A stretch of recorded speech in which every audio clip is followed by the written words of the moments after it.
Chronos, signe de feu, que nous annonce cette semaine du 4?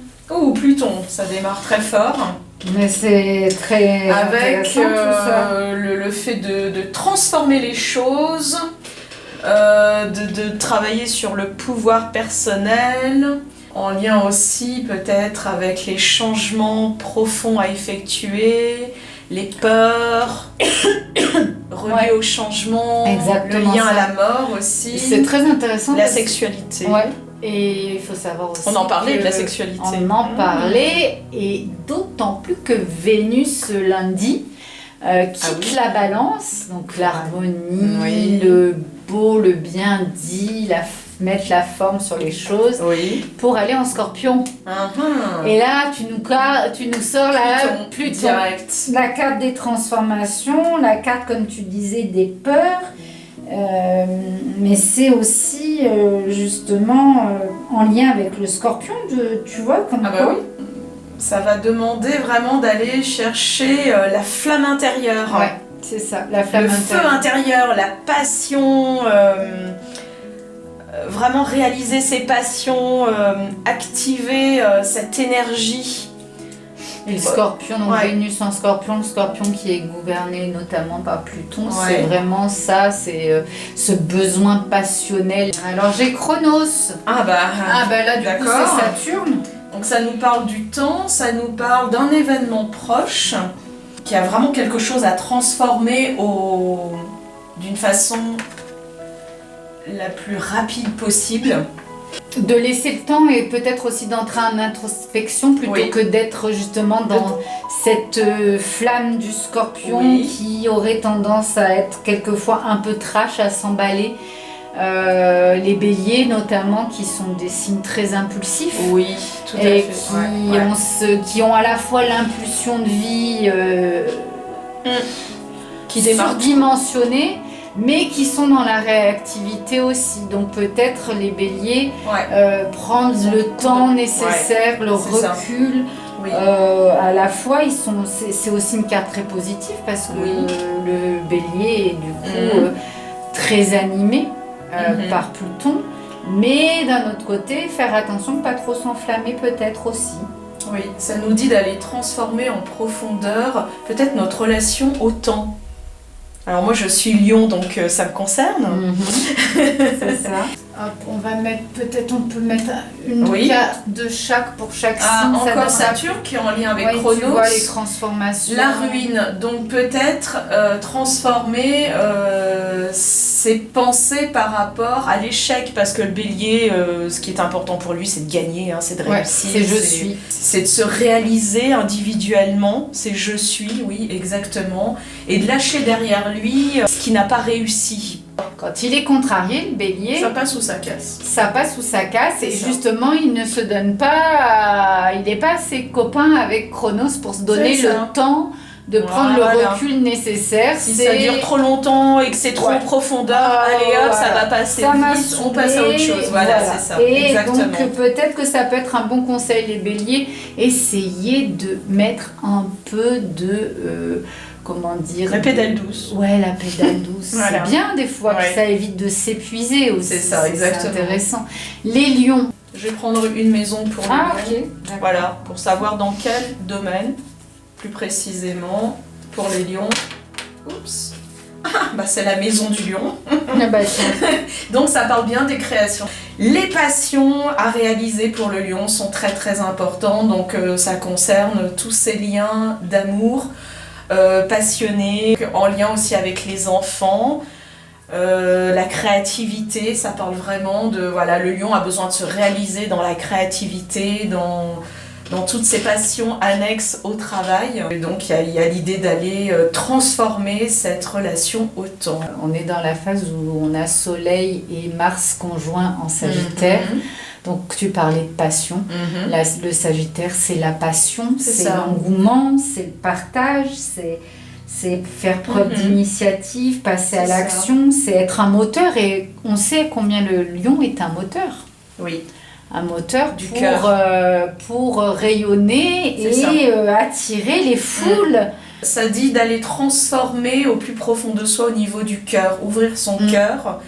prendre le temps pour soi, pour ses passions, pour ses relations avec les enfants, dans le couple, c'est très important. Je vois il y a beaucoup d'énergie, beaucoup de vitalité, donc liée au Sagittaire aussi. Et donc vraiment mettre ça en exergue. C'est ça. Et donc, attends, je vais peut-être... Pour le Sagittaire... Alors, pour le Sagittaire, eh bien, nous voilà dans l'hiver, au cœur de l'hiver. Regarde ce qu'il fait. Il est en train de se projeter dans l'hiver. Donc lui, il est déjà dans sur ce chemin de l'introversion, de transformation intérieure, au niveau de ce qu'il faut lâcher.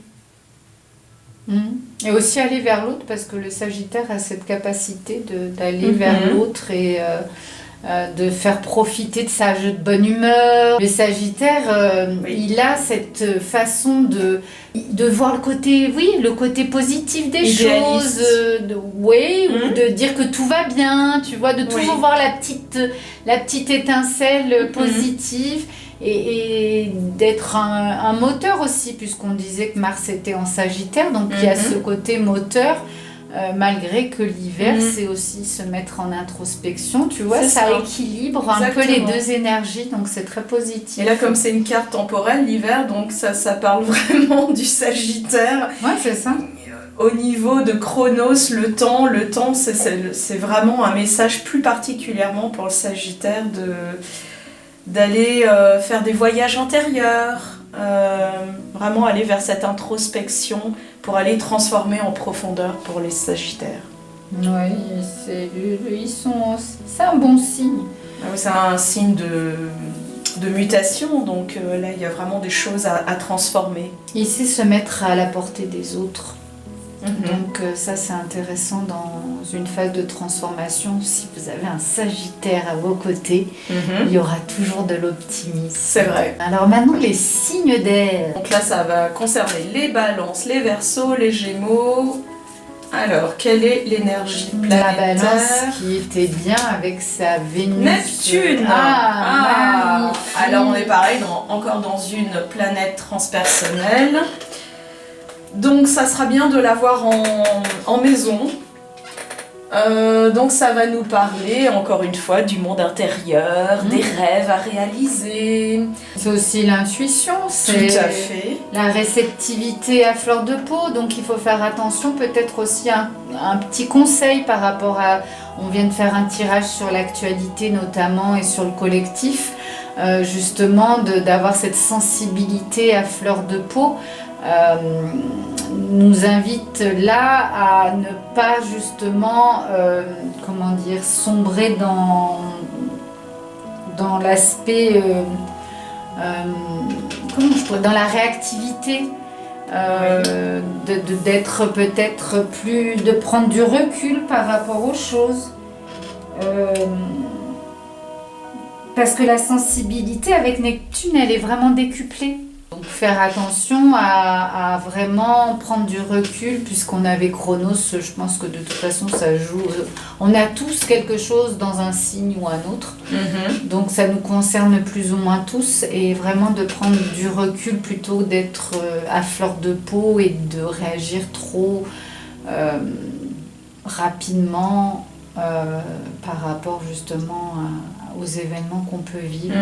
Surtout la balance qui aime l'équilibre, qui a besoin de stabilité, qui n'aime pas de sortir de sa zone de confort. Ça peut être compliqué pour la balance. Donc on demande au signe d'air d'aller plus en profondeur et pas de rester en surface, d'aller chercher dans les profondeurs, les ressources, les émotions, se relier à son intuition. La balance, la naissance. La naissance. Alors c'est intéressant. Donc il y a un début de quelque chose. Il y a un début peut-être de communication avec soi, ou peut-être la réalisation d'un nouveau projet, ou peut-être même... renaître à soi peut-être aussi. Tout à fait. Ça peut parler aussi d'une vraie grossesse, surtout avec Neptune. on sort des eaux. C'est ça. Donc les balances, si vous avez des projets d'enfants, allez-y, c'est la bonne semaine. Et vous viendrez nous en dire des nouvelles. En tout cas, oui, il y a l'idée d'une naissance ou de renaissance en allant dans ses profondeurs, en ne restant pas en surface. La balance, elle a besoin d'équilibrer vraiment les choses, le monde intérieur avec le monde extérieur. De s'équilibrer dans le couple, dans toutes les associations, dans toutes les unions. Oui, dans tous les domaines. Et c'est ça, oui. Voilà, donc... Entrer en introspection, renaître à soi, naissance de projet, pourquoi pas. C'est vrai qu'on l'enfant intérieur aussi. Ou l'enfant intérieur au niveau de la reconnexion intérieure. Et pour le Verseau, pour les Verseaux, dans quelle maison ça va plus particulièrement parler? La maison 6. Donc c'est la maison du travail, des habitudes, de la santé aussi. Donc là on voit un scribe. Donc le Verseau, il y a l'idée d'aller utiliser son intuition dans la vie de tous les jours. Dans son travail, d'utiliser aussi l'intuition par rapport à sa santé. Peut-être d'aller voir aussi des praticiens holistiques, par exemple, de prendre soin de sa santé. Il y a Mars, on revient encore, parce que c'est vrai que Mars, c'est la planète de l'action. Mars en Sagittaire apporte cette semaine une connotation toute positive justement pour les Verseaux et les Balances, encore une fois, pour passer à l'acte, prendre des initiatives. Et vous voyez, là, ils sont en train de graver sur le marbre, on pourrait dire. Donc c'est vraiment... passer à l'acte, créer, agir, faire preuve d'initiative, se laisser porter par ces énergies qui sont structurantes et qui donnent le petit coup de boost. Et en hiver, c'est pas de refus. Parce qu'en hiver, on a tendance à être moins dynamique. Et justement, un Mars en Sagittaire, c'est le feu, c'est l'action, c'est allez, on y va, comme dirait l'autre. Et ça peut être très, très intéressant de concrétiser des choses qui peut-être trottent dans votre tête, amis Verseau. Il y a peut-être des choses des aspirations, des rêves, des choses que vous avez envie de créer. C'est peut-être la semaine, et j'en suis même certaine, c'est la semaine pour passer à l'action et faire preuve d'initiative. C'est ça, tout à fait. Faites attention à vos rêves, écrivez-les, connectez-vous à tous les rêves que vous pouvez faire la semaine prochaine. Ça nous dit attention aux dépendances aussi que le Verseau pourrait avoir par rapport à cette semaine. Au niveau du travail, il y a vraiment l'idée d'approfondir les choses et d'utiliser son intuition au quotidien et de lâcher peut-être une tendance à fuir certains problèmes et comprendre en profondeur pourquoi on fuit certaines choses. Le Verseau, c'est l'oiseau sur la branche aussi. Dès que sa notion de liberté est entravée, il peut prendre la fuite parce que justement, il déteste se sentir prisonnier. Mais oui, ce que je retiens moi pour le Verseau, c'est pour les signes d'air, c'est vraiment cette prise d'initiative là qui est boostée par les énergies martiennes. Et le Gémeaux. Alors une petite planète pour les Gémeaux. Mars, tu parlais de Mars. Tiens, voilà, au moins ça veut dire qu'on est... Tu le sentais, hein. Mais oui, en même temps, les planètes, c'est pas moi qui invente, elles font leur transit quand elles le font, elles sont là quand elles sont là. Exactement. Donc autant profiter de leurs énergies. Exactement. Donc pour les Gémeaux, le conseil c'est il faut agir. Alors allez, les signes d'air, passez à l'action et on va en rajouter. Et voilà, et ce sera le bonheur. Carrément. Vous agissez, vous aurez la récompense derrière. Ouais, donc il y a l'idée de réaliser ses rêves, hein, vraiment, pour les Gémeaux. Arrêtez d'en parler, faites-le. C'est vraiment ça. Vous avez tout à gagner en combativité, à peut-être justement là utiliser un peu plus de rapidité. Ouais. Puis Mars en Gémeaux, c'est celui qui trouve toujours celui qui a Mars en Gémeaux dans son thème, il est réputé pour avoir justement ce self-control, celui qui va toujours trouver la façon de s'en sortir dans les situations compliquées. Parce qu'il a un mental très rapide. C'est un signe Mercure, gouverné par Mercure, donc effectivement, oui, il est très vif d'esprit. Les Gémeaux ont cette faculté-là de se sortir des embûches très facilement, avec pas grand-chose. Ils s'adaptent, c'est vraiment ça, ils savent s'adapter.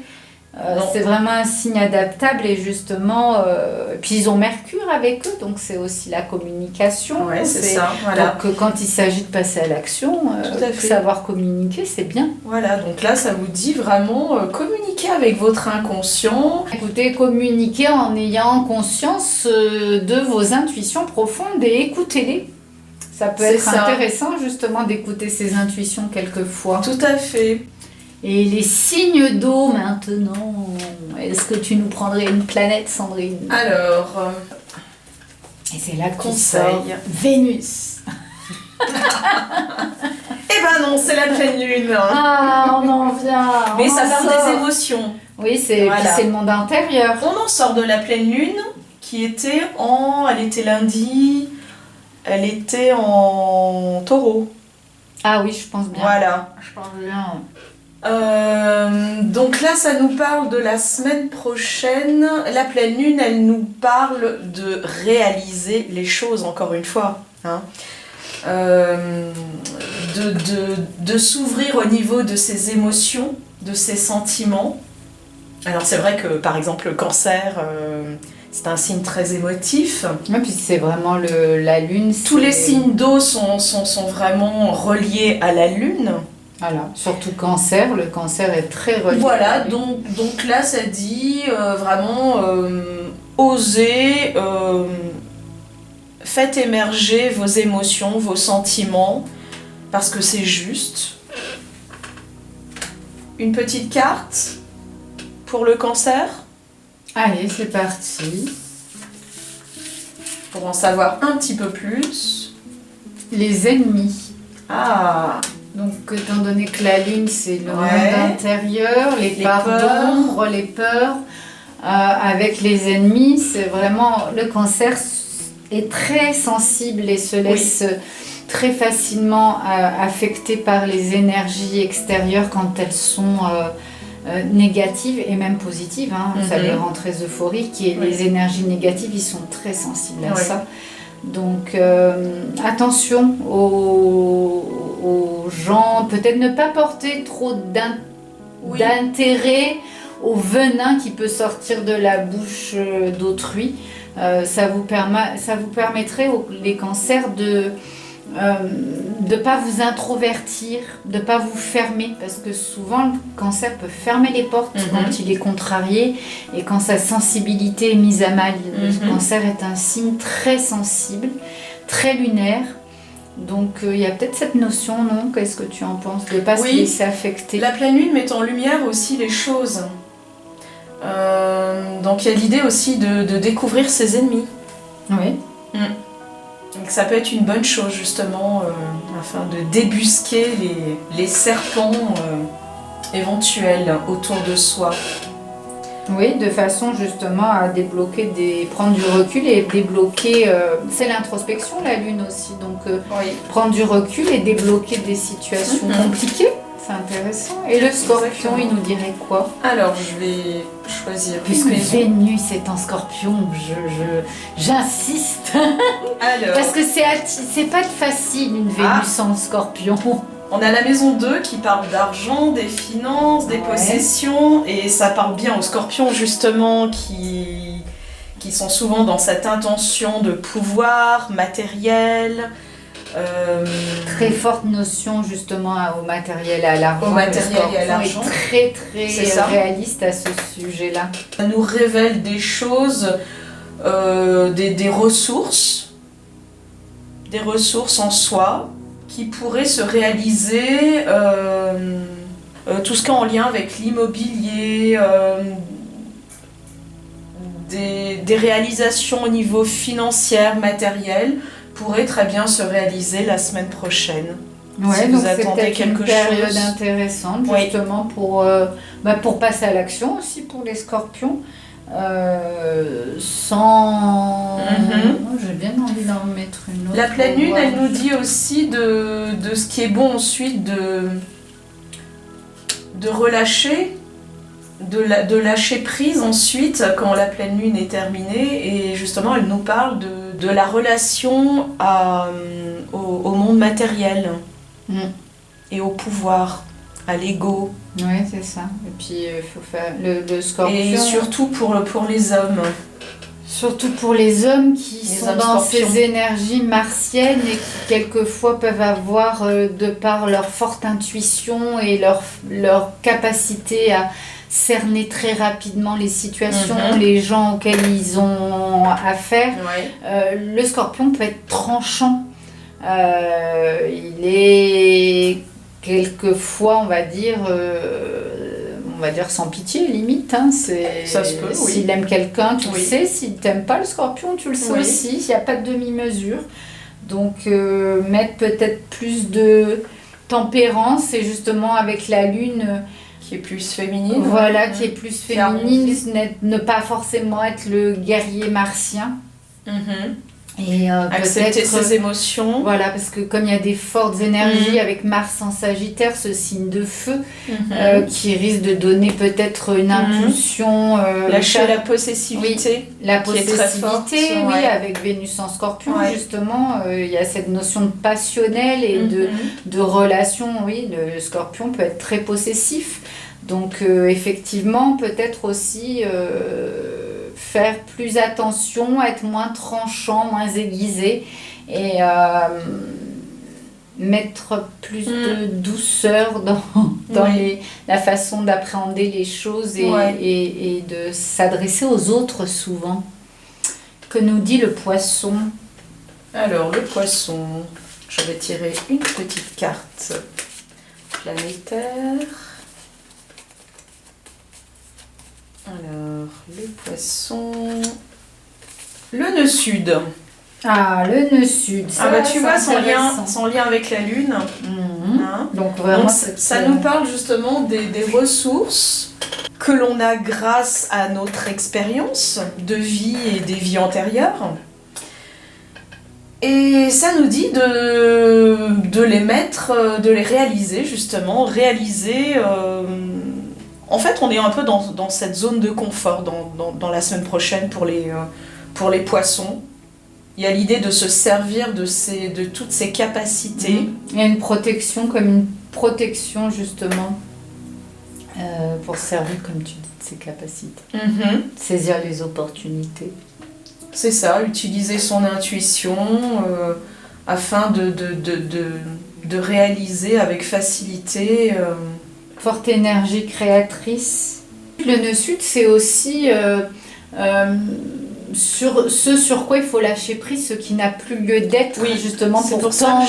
Je tirerais bien une autre carte pour savoir justement un peu plus. Pour tendre vers le nœud nord et qui est plutôt les objectifs et l'objectif à atteindre. Ben, tu vois la réussite. Donc vraiment, si on lâche sur des choses du passé qui sont inutiles, dont on a fait le tour, qui ne nous servent plus, c'est la réussite assurée et justement de grandes opportunités cette semaine probablement pour les poissons. Et alors les signes de terre. Alors le signe de terre, je vais tirer une planète. Alors les signes de terre que sont le Capricorne, le Taureau et la Vierge. C'est un signe plutôt féminin à la base. Alors, on a la lune. Encore. Alors, regarde, ça parle beaucoup des émotions, des sentiments, ça corrobore un peu le tirage qu'on vient de faire avant. Sur le monde émotionnel. Oui. Donc la lune, eh bien, elle va nous parler justement du lien à l'intuition, de nos émotions, des peurs aussi, des désirs, des rêves. Alors, on va essayer d'en savoir plus pour le Capricorne. Allons-y. Alors, quels sont les rêves du Capricorne? C'est peut-être de sortir de l'hiver et d'aller au printemps. Pourtant, le Capricorne, c'est un signe d'hiver. Donc, il y a l'idée de commencer quelque chose. Le Capricorne a peut-être envie de commencer quelque chose, une nouvelle activité dans la semaine prochaine. Oui, on a Mercure en Capricorne cette semaine encore et c'est vraiment ça, le Capricorne, il est lucide, il a, comment dire, cette facilité à être dans l'analyse, l'efficacité, c'est un signe qui est très pragmatique, il est dans le concret et en même temps le printemps, bah oui, pourquoi pas, parce que de toute façon il a une patience et une motivation à toute épreuve, le Capricorne, quand il est décidé. Donc si les projets sont sur le long terme, dès l'instant où il a décidé qu'il est fixé, il n'en démordra pas. Il a cette capacité plus que tout autre signe à vraiment se débarrasser. Il y a la lune, c'est l'introspection aussi. Et pourquoi pas se défaire de tout ce qui vous encombre, des vieux schémas, les vieilles... faire le tri, le nettoyage de printemps avant l'heure. Oui, il y a ça. Et d'élaguer justement pour passer à l'action, parce que c'est un signe qui sait agir, le Capricorne. C'est une très très bonne période pour commencer quelque chose en lien avec un travail peut-être sur ses émotions, se connecter à son monde émotionnel. Qui est un petit peu plus difficile pour les Capricornes, qui est plutôt dans son mental, dans les choses pratiques en général. Il y a l'idée d'une connexion à la mer aussi, et à prendre soin de soi, puisque la mer c'est celle qui prend soin de... Et mettre peut-être plus de douceur justement avec le côté maternel pour communiquer plus facilement, faire plus facilement passer le message dans la communication aux autres. Parce que le Capricorne est un signe qui est très frontal, qui peut... il n'y a pas de demi-mesure, il a une façon très cash de dire les choses. Et quand il est lucide, il est carré et tu lui feras pas... Rationnel. Ça, il démord pas du tout. Que quand il a compris que c'était comme ça, parfois il n'y met pas forcément la forme. Donc, il rejoint un peu le Scorpion dans... cette idée trash là de communication. Donc là, ça vous dit, ouvrez-vous à votre monde intuitif, émotionnel, et c'est le bon moment de commencer un projet en lien avec vos rêves, pour réaliser vos rêves. Qui aboutira sûrement peut-être au printemps. Donc là, on voit qu'il y a un lien avec les Gémeaux, les Taureaux et les Béliers. Ah oui, autour de vous. C'est intéressant. Oui.